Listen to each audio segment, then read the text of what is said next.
नमस्कार, पेश है इस हफ्ते का मुकाबला। हम एक बार फिर से इस प्रोग्राम में चर्चा कर रहे हैं कॉमनवेल्थ खेलों के बारे में। सवाल मेरा बहुत सीधा है इस बार की, क्या जो शर्मिंदगी लेकर आए हैं कॉमनवेल्थ खेल, क्या हम इससे बाहर निकल पाएंगे? मैं देखना चाहता हूं कि आप लोगों की राय, आप लोगों का रिस्पांस क्या आता है इस मसले पर, क्योंकि मैं ये जानता हूं कि तमाम बातें इस टेक्नोलॉजी के युग में एसएमएस के जरिए भी लोग एक दूसरे को कह रहे हैं कॉमनवेल्थ खेलों को लेकर, जो ज्यादातर एक मजाक के रूप में। क्या आप लोग वाकई ये मानते हैं कि ये खेलों ने हमारे देश को, हमारे देश के सिस्टम को शर्मसार किया है, या अभी भी आपको ये उम्मीद है कि इन खेलों की तस्वीर बदलेगी?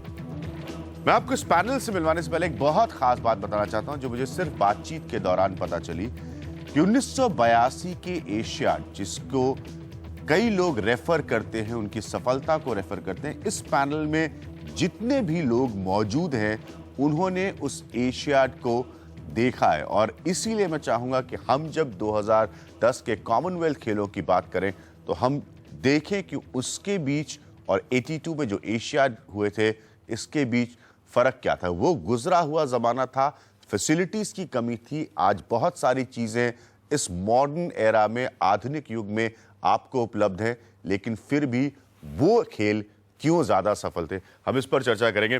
मेरे साथ किरण बेदी मौजूद है। किरण बेदी जी को इंट्रोड्यूस करने की जरूरत नहीं, लेकिन सबसे खास बात बता दें कि ये उस वक्त डीसीपी थी ट्रैफिक की आप इंचार्ज थी, और आप सब लोगों ने, आप सबको पता है कि इनको एक निकनेम मिला था क्रेन बेदी का, तो ये क्या उसी पीरियड में था? उसी पीरियड में था। मेरे साथ वी श्रीवास्तव है, एक बहुत ही सीनियर स्पोर्ट्स राइटर। इन्होंने भी एक जर्नलिस्ट के तौर पर 1982 के खेलों को देखा, और मैं और वी श्रीवास्तव आज ही कॉमनवेल्थ विलेज जो बना है उसको देखकर आ रहे हैं। तो आपसे बेहतर कौन होगा उस गेम्स को डिस्क्राइब करने के लिए?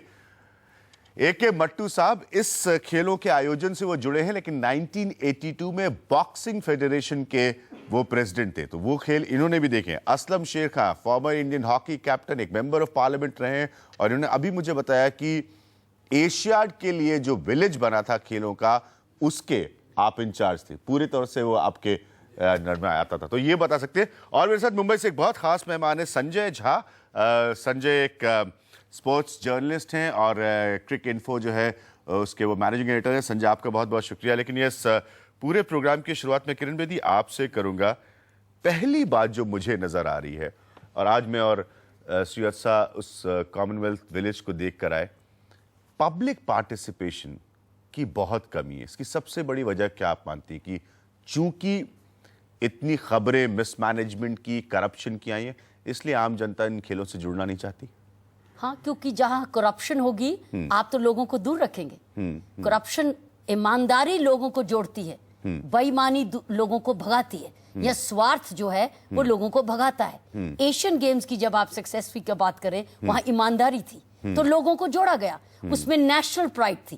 अब नेशनल प्राइड की तो बात हुई नहीं, स्वार्थ बल्कि उल्टा हो चुका है, उलट हुआ। तो जब उलट होता है तो आप फिर नेचुरली इनसिक्योर होते हैं। जब इनसिक्योर होते हैं तो अपने एक ग्रुप में ही काम करना चाहते हैं, और उस ग्रुप को ऐसा ही बनाते हैं जो कि आपको जी हजूर होगा, या आपका सबका कॉमन मतलब एक कार्टेल की तरह ऑपरेट करने लगते हैं। नॉट कॉमन, इट्स कॉमनवेल्थ, वाकई कॉमनवेल्थ, क्योंकि एक कॉमनवेल्थ है, इस ग्रुप की वेल्थ है, नेशनल वेल्थ नहीं है। तो जब आप कॉमनवेल्थ की बात करेंगे, Asian games was national wealth, this is Commonwealth, अपनी वेल्थ। बट्टू साहब, ये क्यों है कॉमनवेल्थ? हम क्यों इतने शर्मसार हो रहे हैं इस खेल को लेकर? आप क्यों ये सारा मैनेजमेंट, जैसे किरण जी कह रही है, एक ग्रुप की तरह ऑपरेट कर रहा है? पब्लिक पार्टिसिपेशन वाकई नहीं नजर आ रहा। यहाँ पे एक छोटी सी जनता मौजूद है, मैं इनसे ही पूछूंगा ये सवाल बाद में। सहमत हूँ आपसे कि जनता की पार्टिसिपेशन बहुत कम है, होनी बहुत चाहिए थी। लेकिन दूसरे साइड पर यह कहना कि भाई ये इसलिए कम है क्योंकि लोग चाहते नहीं थे लोगों का, ने सही नहीं कहा होगा रहना। खामियां बहुत रही हैं, लेकिन उपलब्धियां भी बहुत हैं। आपने आज देखा होगा कॉम्प्लेक्स, शक्ल ही और है। खामी ये रहेगी कि जिस समय हमने ये टेक ओवर किए, या मकान या ये फ्लैट, सफाई पर जोर नहीं दिया गया।